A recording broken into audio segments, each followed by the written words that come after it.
اولاً تمام قسم کی تعریفات، حمد و ثنا، عصمت، بڑائی و کبریائی، یکتائی و تنہائی، بادشاہی و شہنشاہی وحدہ لا شریک، خالق کائنات، مالک ارض و سما کے لیے لائق اور سیبہ ہے۔ بعدہ درود اور سلام ہو تمام بھیجے گئے انبیاء کرام اور رسولان عظام پر، خصوصاً بالخصوص سید الاولین والآخرین، امام المجاہدین والمتقین، امام الثقلتین و امام القبلتین و امام الحرمین و امامنا فی الدنیا و امامنا فی الآخرہ و امامنا فی الجنہ، جناب محمد عربی صلی اللہ تعالی علیہ وسلم پر۔ اللہم صلی علی محمد وعلی آل محمد كما صليت على إبراهيم وعلى آل إبراهيم إنك حميد مجيد، اللهم بارك على محمد وعلى آل محمد كما باركت على إبراهيم وعلى آل إبراهيم إنك حميد مجيد۔ محترم بزرگوں، نوجوانوں، عزیز ساتھیوں اور خواتین اسلام،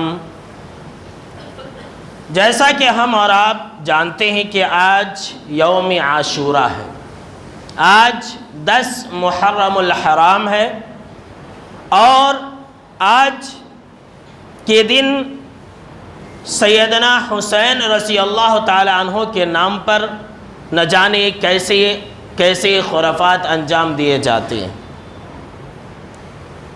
قبل اس کے کہ آج کے خطبہ جمعہ کے موضوع کا میں آغاز کروں، اس سے پہلے میں آپ کو ایک پیغام دینا چاہتا ہوں۔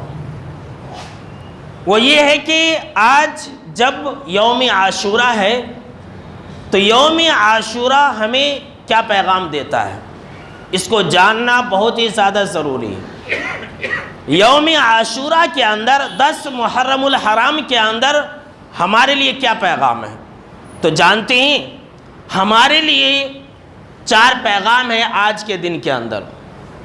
پہلا پیغام یہ ہے، یوم عاشوراء 10 محرم الحرام ہمیں یہ سکھلاتا ہے، ہمیں یہ پیغام دیتا ہے کہ دیکھو اللہ کی مدد ضرور آتی ہے۔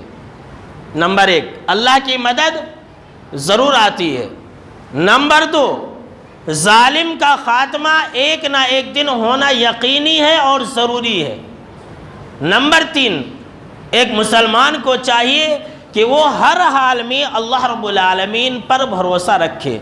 اور نمبر 4 یہ کہ اگر ایک انسان اللہ رب العالمین پر توکل کرے، اللہ رب العالمین پر یقین رکھے، تو ایسی صورت میں اللہ رب العالمین کی مدد ضرور آ جاتی ہے، ہر حال میں آنی ہی آنی ہے۔ ہم اور آپ شک کے اندر مبتلا ہوتے ہیں کہ پتہ نہیں اللہ ہماری مدد کرے گا کہ نہیں کرے گا، ہم مسلمانوں کی مدد کرے گا کہ نہیں کرے گا۔ تو آئیے آج میں آپ کو یوم عاشوراء کی مناسبت سے قرآن مجید اور صحیح بخاری کی روشنی میں یہ پیغام دے دینا چاہتا ہوں کہ ہمارے لیے ضروری ہے کہ ہم ان 4 باتوں کو یوم عاشوراء کی مناسبت سے ہمیشہ یاد رکھیں۔ کیسے؟ اب دیکھیے کہ جب آپ صلی اللہ تعالیٰ علیہ وسلم مدینہ آئے تو آپ نے دیکھا کہ 10 محرم الحرام کا روزہ، یوم عاشوراء کا روزہ یہودی رکھتے ہیں۔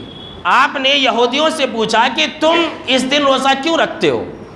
تو انہوں نے یہ کہا کہ ہم اس دن اس لیے روزہ رکھتے ہیں کہ اسی دن موسیٰ علیہ السلام کو اور ان کی قوم کو فرعون سے نجات ملی تھی۔ اسی دن فرعون کو اللہ رب العالمین نے سمندر کے اندر غرقیاب کر دیا تھا، اور موسیٰ علیہ السلام نے اس دن بطور شکرانہ روزہ رکھا تھا، اسی لیے ہم اس دن روزہ رکھتے ہیں۔ تو آپ صلی اللہ تعالیٰ علیہ وسلم نے یہودیوں کی بات کو سن کر کے کہا تھا، ارے اگر ایسی بات ہے تب تو ہم تم سے کہیں زیادہ حق رکھتے ہیں کہ ہم روزہ رکھیں، اس لیے کہ ہم تم سے زیادہ موسیٰ علیہ السلام کے قریب ہیں۔ تم تو ہے بھی نہیں، تم تو صرف نام لیتے ہو، ہم تو زیادہ قریب ہیں کہ ہم موسیٰ علیہ السلام کی خوشی میں شریک ہو اور ہم بھی شکرانے کے طور پر روزہ رکھیں۔ تو آپ صلی اللہ تعالیٰ علیہ وسلم نے اس دن روزہ رکھا تھا۔ تو آج کے دن ہم اور آپ روزہ رکھے ہوئے ہیں، جو لوگ بھی روزہ رکھے ہوئے ہیں خوش نصیب ہیں کہ شکرانے کے طور پر جو موسیٰ علیہ السلام رکھے تھے آج ہم اور آپ رکھے ہوئے ہیں۔ تو صحیح بخاری کی جو یہ حدیث ہے اس کے اندر کیا ہے کہ اسی دن موسیٰ علیہ السلام کو اللہ رب العالمین نے نجات دی تھی فرعون سے اور فرعون کے ظلم سے. صحیح بخاری کی یہ حدیث ہے. اور یہی ایک بات صحیح ہے، یاد رکھ لیجئے. باقی جتنی بھی باتیں جو ہم اور آپ دیکھتے ہیں سوشل میڈیا کے اوپر کہ آج کے دن نوح علیہ السلام کو نجات ملی تھی، آج کے دن یونس علیہ السلام کو نجات ملی تھی، آج کے دن آدم علیہ السلام کی توبہ قبول ہوئی، اس طرح کی جتنی بھی باتیں ہیں سب جھوٹ ہیں، سب منکر روایات ہیں، اس کی کوئی حقیقت نہیں ہے. یہاں تک کہ لوگوں نے 10 محرم الحرام کی فضیلت میں یہ حدیث بھی گڑھ دیا کہ جو انسان آج کے دن اہل و عیال کے اوپر خرچ کرے گا وہ پورے سال بھر مالدار رہے گا، پورے سال بھر اللہ رب العالمین اس کے رزق میں کشادگی رکھ دے گا. یہ بالکل ہی جھوٹی بات ہے، یہ بالکل ہی جھوٹی بات ہے. جو صحیح بات ہے وہ یہی ہے کہ اللہ رب العالمین نے آج ہی کے دن موسیٰ علیہ السلام کو نجات دی تھی. میرے دوستو آپ سورہ الشعراء کی آیتیں پڑھ جائیے، آیت نمبر 61، 62 اور 63 کی آپ تلاوت کر لیں، ترجمہ پڑھ لیں. اللہ رب العالمین نے قرآن مجید کے اندر یہ بیان فرمایا ہے کہ جب موسیٰ علیہ السلام اپنی قوم بنی اسرائیل کو لے کر کے مصر سے لے کر کے نکلے، جب نکلے جیسے ہی سمندر کے سامنے میں پہنچ گئے، سامنے سمندر ہے اور پیچھے فرعون اور اس کا لاؤ اور لشکر ہے. اللہ رب العالمین نے فرمایا فَلَمَّا تَرَاءَ الْجَمْعَانِ قَالَ أَصْحَابُ مُوسَىٰ إِنَّا لَمُدْرَكُونَ. جب بنی اسرائیل نے فرعون کو اور اس کے لاؤ اور لشکر کو دیکھا تو کیا کہا؟ اِنَّا لَمُدْرَكُونَ، کہ ہم تو پکڑے گئے. حضرت موسیٰ علیہ السلام نے آج ہی کا وہ دن تھا، 10 محرم الحرام کا وہ دن تھا، کہا کَلَّا إِنَّ مَعِيَ رَبِّي سَيَهْدِينِ. ہرگز نہیں، اے میری قوم کے لوگوں، اے بنی اسرائیل، ہرگز نہیں، ہرگز نہیں، ایسا نہیں ہو سکتا ہے. اِنَّ مَعِيَ رَبِّي سَيَهْدِينِ. یقین جانو، یقین مانو، بے شک میرا رب میرے ساتھ ہے. سیہدین، وہ مجھے راستہ ضرور دکھلائے گا. اللہ اکبر. دیکھ رہے یقین اور توکل حضرت موسیٰ علیہ السلام کا اللہ کے اوپر.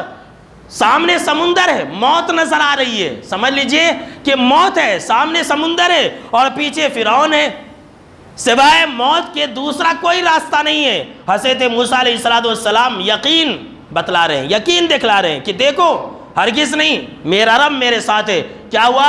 اللہ رب العالمین نے فوراً یہ وحی اتار دی اور کہا کہ اے موسیٰ اَنِضْرِبْ بِعَصَاكَ الْبَحْرَ، کہ اے موسیٰ اپنی لاٹھی کو سمندر کے اوپر مار دو. بس کیا تھا؟ سمندر 2 حصوں میں بٹ گیا، بیچ میں راستہ بن گیا. اتنا ہی نہیں، پانی بہنے والی چیز ہے، ذرا غور سے سنیے، پانی بہنے والی چیز ہے، اسے ہم اور آپ روک نہیں سکتے ہیں. لیکن موسیٰ علیہ السلام کا توکل اللہ کی بنا پر اللہ رب العالمین کا رحم و کرم دیکھ لیجئے کہ موسیٰ علیہ السلام نے جب یہ کہا کہ میرے ساتھ اللہ ہے، اللہ نے کہا کہ اے موسیٰ دیر کس بات کی ہے، لاٹھی سمندر کے اوپر مارو، سمندر تمہیں راستہ دے دے گا. اللہ اکبر. سمندر 2 حصوں میں بٹ گیا اور دونوں حصہ ایک پہاڑ کے مانند ہو گیا. اللہ اکبر. جس طرح سے پہاڑ ایک جمع ہوا ہوتا ہے، پہاڑ کو کوئی ہلا نہیں سکتا ہے، پانی بھی ایسے ٹھہر گیا. موسیٰ علیہ السلام اور بنی اسرائیل پار ہو گئے. اللہ رب العالمین نے بنی اسرائیل کو نجات دے دیا اور فرعون اور اس کے لاؤ اور لشکر کو اسی سمندر کے اندر غرق آب کر دیا. میرے دوستوں دیکھ رہے ہیں، اللہ بچانے پر آیا تو کسی طرح سے بھی بچا سکتا ہے. سن لیجئے، ہم اور آپ کرونا وبا کی وجہ سے موت سے ڈرتے ہیں، جنازہ میں شریک نہیں ہوتے ہیں، قبرستان جانے سے ڈرتے ہیں اور کہتے ہیں کہ بھائی ہم مر جائیں گے. سن لیجئے، اگر اللہ رب العالمین بچانے پر آیا تو کسی طرح بھی بچا سکتا ہے. ایک ہی راستہ ہے، بنی اسرائیل پار ہو گئے، بچ گئے، اور اسی راستے میں فرعون غرق آب ہو گیا. تو آج ہی کا دن تھا میرے دوستوں، اس کے اندر ہمارے لیے یہی تو پیغام ہے. دیکھیے فرعون اتنا بڑا ظالم تھا، خاتمہ ہوا کہ نہیں ہوا؟ ہم اور آپ ڈرتے ہیں کہ ارے اگر یہی ظالم لوگ اگر ہمارے اوپر سوار رہے تو پتہ نہیں کیا ہوگا، ہم کو ہندوستان سے بھگا دیں گے. یقین رکھیے، اللہ رب العالمین پر بھروسہ رکھیے، ہر ظلم اور ہر ظالم کا خاتمہ ایک نہ ایک دن ہوتا ہے اور اللہ کی مدد ضرور آتی ہے. ہم کیا ہے اللہ رب العالمین پر بھروسہ رکھیں اور کوشش جاری رکھیں، یہ نہیں کہ ہاتھ پر ہاتھ دھر کر کے بیٹھ جائے۔ حضرت موسیٰ علیہ السلام نے کوشش کی، اپنی قوم کو لے کر کے وہاں سے روانہ ہوئے تو اللہ رب العالمین نے انہیں نجات دی۔ یہ ہے 10ویں محرم الحرام کا ہمارے نام پیغام کہ ہم اللہ رب العالمین پر یقین اور توکل رکھیں اور یہ یقین رکھیں کہ ظالم اور ظلم کا خاتمہ ایک نہ ایک دن ہوتا ہے۔ 10ویں محرم الحرام کے دن حضرت حسین رضی اللہ تعالیٰ عنہ تو شہید ہوئے ہی، آپ سن چکے ہیں اس بارے میں۔ اب اس کا نام لے کر کے، اس کا آڑ لے کر کے، اس کا بہانہ بنا کر کے بہت سارے مسلمان ایسے ہیں جو شیعوں کی دیکھا دیکھی صحابہ کرام کو برا بھلا کہتے ہیں، حضرت ابو بکر کو گالیاں دیتے ہیں، حضرت عمر کو گالیاں دیتے ہیں، حضرت امیر معاویہ کو گالیاں دیتے ہیں۔ اور یقین مانیے میرے دوستو کہ سنی مسلمان اس کے اندر شامل ہے۔ آج کل بہت سارے نوجوان ہیں جو ایک شخص ہے انجینئر محمد علی مرزا، اس کے بیانات دیکھتے ہیں، وہ اپنے آپ کو سنی کہتا ہے لیکن وہ شیعہ ہے۔ اس کو آپ جب دیکھیے تب حضرت امیر معاویہ کی خرابیاں نکالتا رہتا ہے، حضرت امیر معاویہ کے پیچھے پڑا رہتا ہے، حضرت علی رضی اللہ تعالیٰ عنہ کے بارے میں بہت بڑا چڑھا کر کہتا ہے، اور اس کے شکار ہماری جماعت کے بہت سارے نوجوان ہو چکے ہیں۔ شہر کرنول کے اندر تو اس کی اچھی خاصی تعداد ہو گئی ہے جو صحابہ کرام کے پیچھے پڑے ہوئے رہتے۔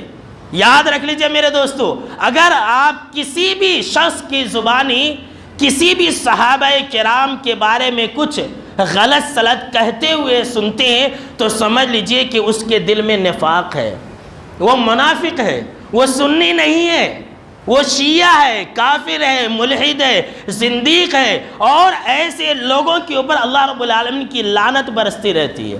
جیسا کہ جناب محمد عربی صلی اللہ تعالیٰ علیہ وسلم نے فرمایا کہ جس انسان نے میرے صحابہ کو برا بھلا کہا، آج کے دن کتنے صحابہ کرام کو گالیاں دی جاتی ہے، حضرت ابو بکر اور عمر کو، اماں عائشہ کو، اور بہت سارے صحابہ کرام کو گالیاں دی جاتی ہے۔ جو لوگ بھی گالیاں دیتے ہیں آپ انہیں یہ حدیث سنا دینا، کیا ہے کہ جناب محمد عربی صلی اللہ تعالیٰ علیہ وسلم نے فرمایا من سب اصحابی فعلیہ لعنت اللہ والملائکۃ والناس اجمعین، کہ جو بھی شخص میرے صحابہ کو گالی دے گا، میرے ادنا سے ادنا صحابی کو بھی گالی دے گا، اس کے اوپر اللہ کی لعنت ہے، اور پھر فرشتوں کی بھی لعنت ہے، فرشتے لعنت بھیجتے ہیں۔ اتنا ہی نہیں، دنیا کے جتنے بھی انسان ہیں وہ سارے کے سارے انسان ایسے لوگوں کے اوپر لعنت بھیجتے ہیں کہ اللہ کی لعنت ہو، تم ملعون ہو۔ دیکھ لیجئے آج کے انسان کو، شرابی، کبابی اور بے نمازیوں کو اپنے انجام کی فکر نہیں ہے۔ آج دیکھ لیجئے وہ تاشے اور پنجے لے کر کے کیسے کیسے لوگ ناچیں گے، ایسے ایسے لوگ ناچیں گے جو کبھی نماز نہیں پڑھتے۔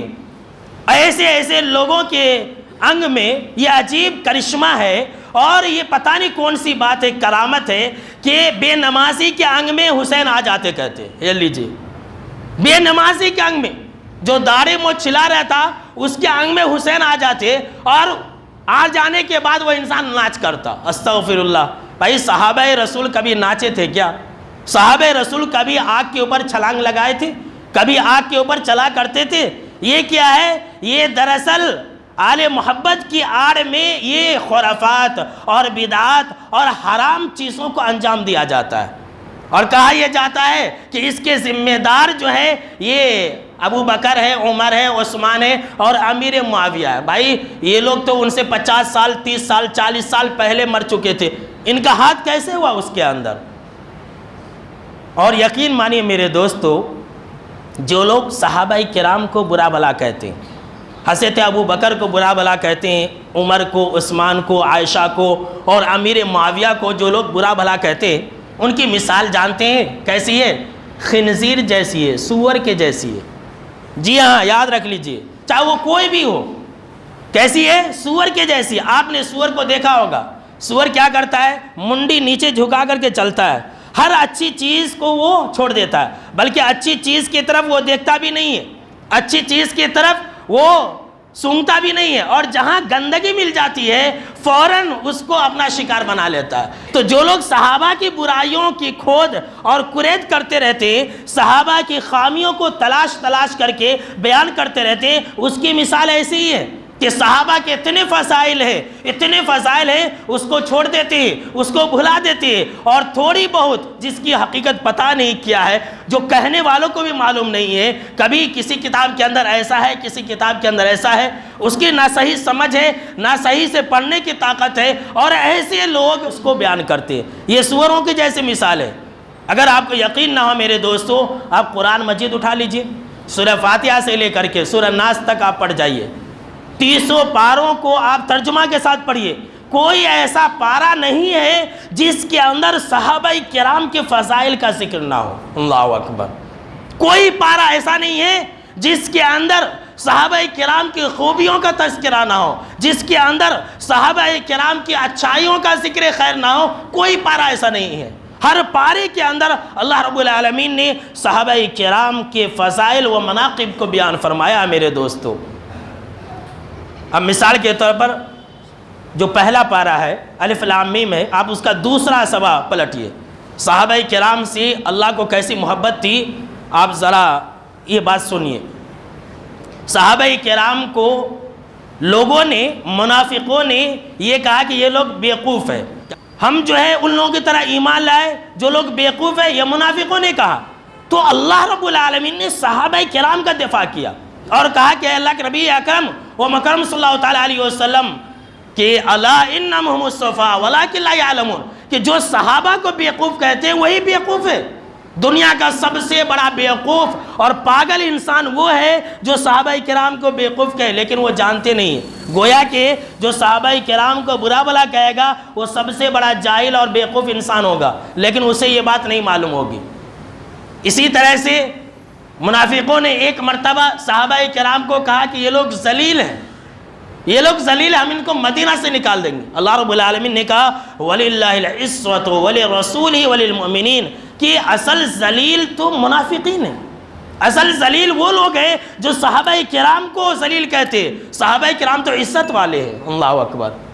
اتنا ہی نہیں میرے دوستو، جگہ جگہ پر اللہ رب العالمین نے صحابہ کرام کے بارے میں یہ کہا کہ اولئک هم المفلحون، یہی لوگ کامیاب ہیں۔ کہیں پر اللہ رب العالمین نے کہا اولئک هم المہتدون، یہی لوگ ہدایت پر ہیں۔ کہیں پر اللہ رب العالمین نے کہا اولئک هم الصادقون، کہیں پر اللہ رب العالمین نے کہا کلا وعد اللہ الحسنی، کہ تمام صحابہ کرام سے اللہ نے سچا اور بھلائی کا وعدہ کر کے رکھا ہے۔ کہیں پر اللہ رب العالمین نے کہا رضی اللہ عنہم ورضوا عنہ، کہ تمام صحابہ کرام سے اللہ رب العالمین راضی ہے۔ کہیں پر اللہ رب العالمین نے یہ کہا اولئک حزب اللہ، کہ صحابہ کرام یہ اللہ کے لشکر ہیں۔ اللہ اکبر، اللہ کے لشکر ہیں صحابہ کرام۔ کہیں پر اللہ رب العالمین نے کہا اولئک کتب فی قلوبہم الایمان وایدہم بروح منہ، کہ یہ صحابہ کرام ایسے ہیں جن کے دلوں پر اللہ نے ایمان کو لکھ دیا تھا۔ اللہ اکبر، اللہ نے ان کے دلوں پر ایمان کو نقش کر دیا تھا۔ کتنی بڑی فضیلت کی بات ہے۔ اتنا ہی نہیں، جانتی ہیں آپ کو یہ جان کر کے اور سن کر کے تعجب ہوگا میرے دوستو کہ صحابہ کرام کے محاسن، صحابہ کرام کے فضائل اور صحابہ کرام کا ذکر خیر تورات اور انجیل کے اندر بھی موجود تھی۔ اللہ اکبر۔ حضرت موسیٰ علیہ السلام اپنی امت کے لوگوں کو کہا کرتے تھے کہ کچھ لوگ ایسے آنے والے ہیں جو ایسے ایسے ہوں گے۔ اللہ اکبر۔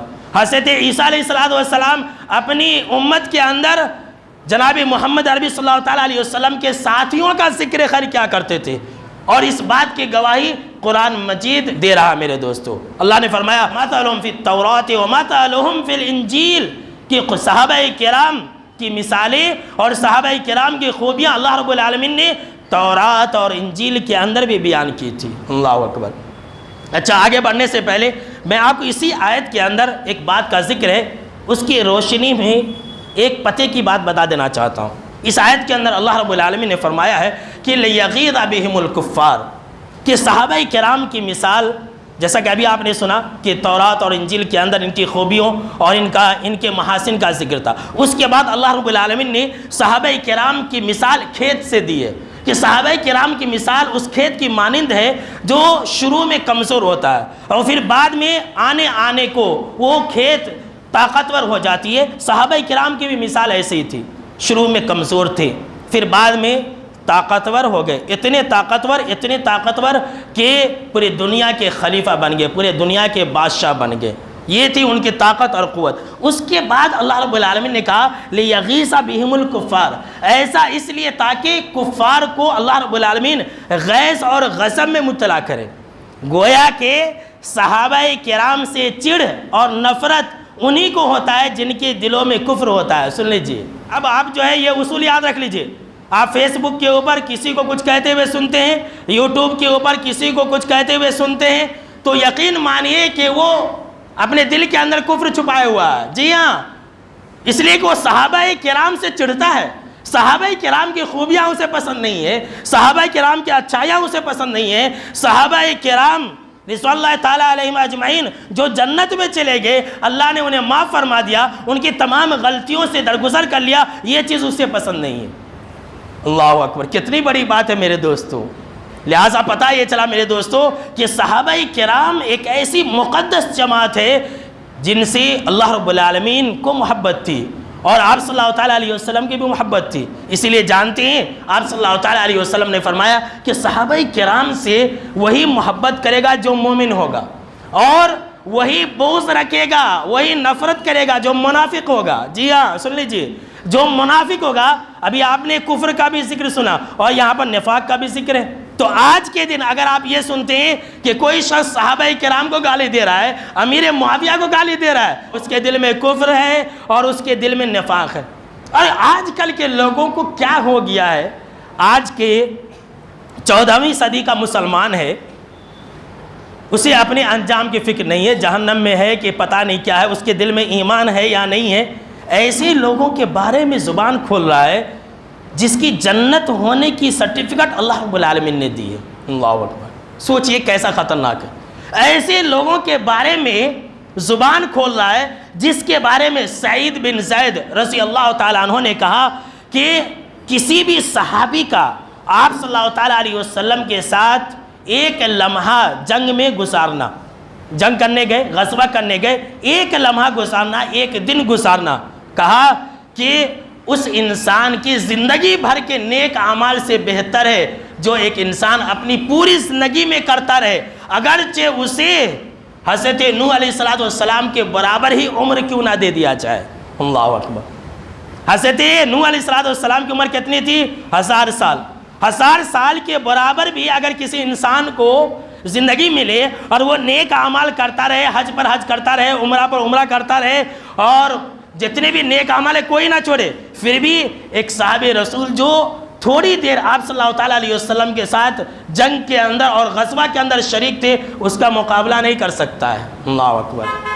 ابن عباس رضی اللہ تعالیٰ عنہما نے کہا کہ کسی بھی صحابی کا آپ صلی اللہ تعالیٰ علیہ وسلم کے ساتھ ایک لمحہ گزارنا، ایک سیکنڈ گزارنا، چند ساعت گزارنا، تم میں سے کسی بھی انسان کی 40 سال کی تمام نیک اعمال سے بہتر ہے۔ اللہ اکبر، 40 سال کے تمام نیک اعمال سے بہتر ہے۔ کتنے بڑے بڑے نیکیاں ہیں، اگر انسان کر لے پھر بھی وہ انسان صحابہ کرام کے ایک سیکنڈ کی نیکی کے برابر نہیں پہنچ سکتا ہے۔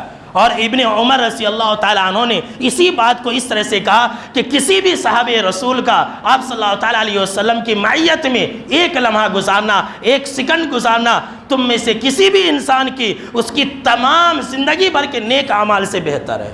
اللہ اکبر، یہ ہے صحابہ کرام کا مقام و مرتبہ میرے دوستو۔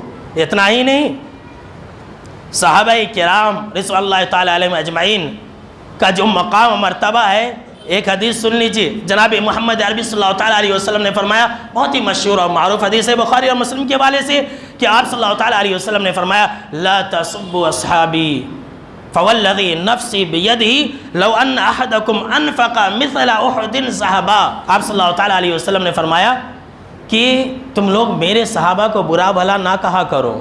دیکھ لیجئے، تم لوگ میرے صحابہ کو برا بھلا نہ کہا کرو، قسم ہے اس ذات کی جس کے ہاتھ میں میری جان ہے، تم میں سے اگر کوئی انسان احد پہاڑ کے برابر سونا خرچ کر دے، احد پہاڑ کتنا بڑا پہاڑ ہے، احد پہاڑ کے برابر بھی اگر سونا خرچ کر دے تو وہ انسان میرے صحابہ کے ایک مد یا پھر آدھے مد کے برابر بھی نہیں پہنچ سکتا ہے۔ اللہ اکبر۔ ایک مٹھی جو صحابہ کرام نے جو اللہ کی راہ میں دیا تھا، ایک مٹھی جو، اب ایک مٹھی جو سے ایک روٹی بھی نہ بنے آج کل، اتنا جو صحابہ کرام نے اللہ کی راہ میں دیا، تو جناب محمد عربی صلی اللہ علیہ وسلم نے فرمایا آج کا ایک انسان احد پہاڑ کے برابر بھی سونا خرچ کر دے، اللہ کی راہ میں دے دے، تو وہ اس کے اجر اور ثواب کو نہیں پہنچ سکتا میرے دوستو۔ اللہ اکبر۔ کیا مقام مرتبہ ہے، میں کیا بتلاؤں میرے دوستو۔ صحابہ کرام رضوان اللہ تعالیٰ علیہم اجمعین تو ایسی جماعت ہے کہ انسان ہی کیا ہے۔ ابھی آپ نے جو احد پہاڑ کا ذکر سنا، آپ صلی اللہ تعالیٰ علیہ وسلم نے ایک مرتبہ احد پہاڑ کو دیکھا اور کہا کہ جانتے ہو یہ احد پہاڑ ایسا ہے جو ہم سے محبت کرتا ہے۔ اللہ اکبر۔ یہ احد پہاڑ کو صحابہ کرام سے محبت تھی، جمادات کو بھی، جس کو بولنے کی طاقت نہیں ہے اس کو بھی صحابہ کرام سے محبت ہے۔ اور یہ آج کا کیسا انسان ناپاک اور پلید انسان ہے کہ صحابہ کرام کے بارے میں الٹے سیدھے باتیں کہتا ہے۔ جانتے ہیں جناب محمد عربی صلی اللہ تعالیٰ علیہ وسلم نے اس لیے فرمایا کہ اے میری امت کے لوگوں، ہمیشہ میری یہ نصیحت یاد رکھنا کہ میرے صحابہ کے بارے میں اپنی زبان کو لگام دینا۔ اللہ اکبر۔ میرے صحابہ کے بارے میں کچھ مت کہنا۔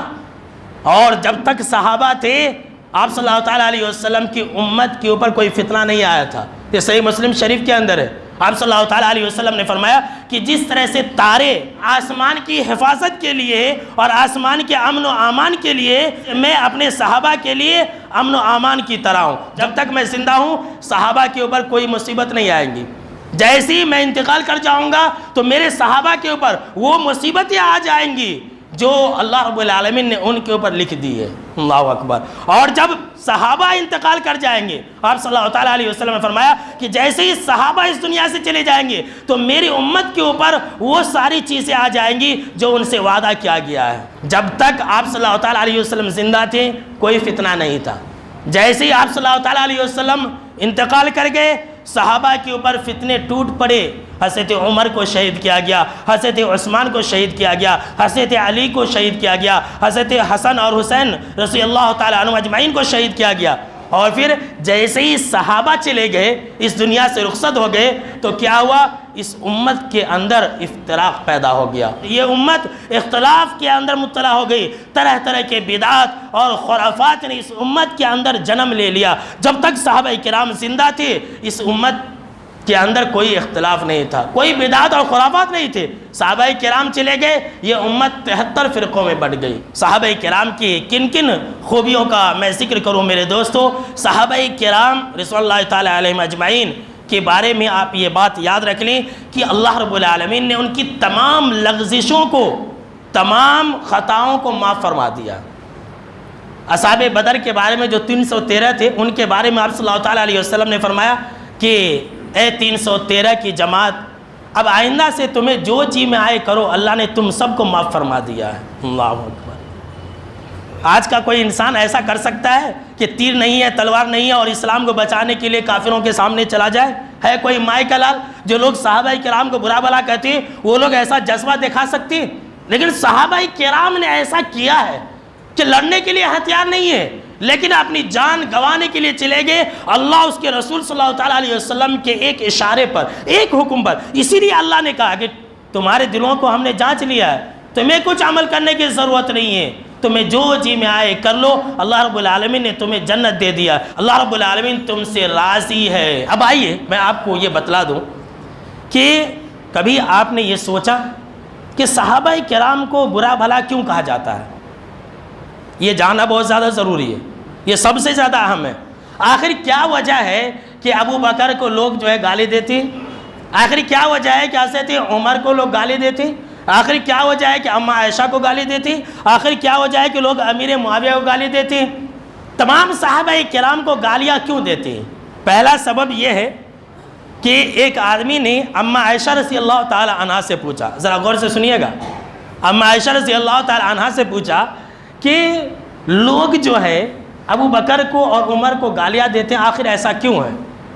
تو اماں عائشہ رضی اللہ تعالی عنہا بہت بڑی محدثہ تھی، بہت بڑی فقیہ تھی، انہوں نے کہا کہ دراصل ایسا اس لیے ہے کہ وہ دونوں جو شیخان تھے، وہ دونوں جو بزرگ تھے، وہ تو انتقال کر گئے، اب ان کا عمل بند ہو گیا، اب ان کا جو نیک عمل کرنے کا سلسلہ تھا بند ہو گیا، اب جب انتقال کر گئے تو کوئی نیک عمل نہیں کر سکتے، لہٰذا اللہ نے یہ چاہا کہ مرنے کے بعد بھی ان کے نیکیوں کا سلسلہ جاری رہے۔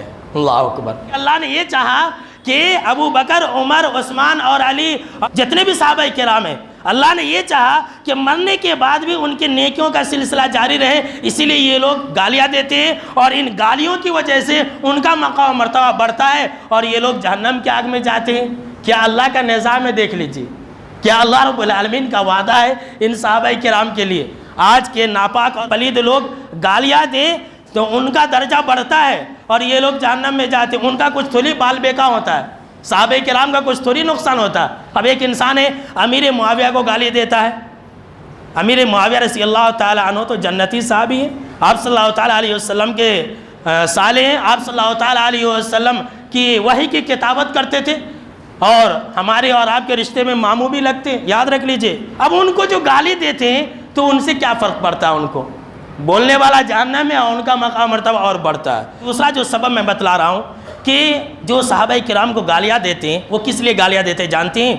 تاکہ اسلام کو بدنام کیا جائے، تاکہ قرآن مجید کو بدنام کیا جائے۔ اس لیے کہ دیکھیے قرآن مجید کو سب سے پہلے دینے والے کون؟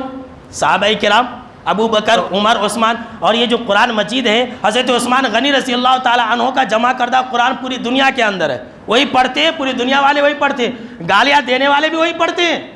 اب کیا ہے کہ صحابہ کرام کو برا بھلا کہنے سے ان کا مقصد کیا ہے؟ وہ یہ ہے کہ ہم ان کو گالیاں دیں گے تو اسلام بدنام ہوگا، قرآن کے بارے میں لوگ شک اور شبہ کے شکار ہوں گے اور لوگ جو ہے اسلام کو چھوڑ دیں گے، اسی لیے وہ گالیاں دیتے ہیں۔ اور اس طرح سے آپ صلی اللہ تعالیٰ علیہ وسلم کے اوپر بھی لوگ شک کریں گے، اس لیے کہ ہم اور آپ جانتے ہیں کہ جس کے ساتھیاں اچھے ہو تو وہ انسان لاکھ گنا اچھا ہوتا ہے۔ تو آپ صلی اللہ تعالیٰ علیہ وسلم کے ساتھیاں اتنے عظیم تھے تو سوچ لیجئے کہ آپ صلی اللہ تعالیٰ علیہ وسلم کتنے عظیم تھے۔ اب صحابہ کرام کی سیرت کو، صحابہ کرام کے کیریکٹر کو لوگوں کے سامنے بدنام کیا جاتا ہے، کس لیے؟ تاکہ اسلام کو بدنام کیا جائے، لیکن ایسا کبھی ممکن نہیں ہے۔ 1400 سال ہو گیا، آج تک نہ ہوا اور قیامت تک نہیں ہوگا میرے دوستو، اس لیے کہ اللہ رب العالمین نے قرآن اور اسلام کی حفاظت کا ذمہ لے رکھا ہے۔ تو میرے دوستو پتہ یہ چلا کہ صحابہ کرام سے محبت، یاد رکھ لیجئے، ایمان کا ایک حصہ ہے، اور صحابہ کرام سے نفرت اور بغض یہ کفر اور نفاق کا حصہ، یاد رکھ لیجئے۔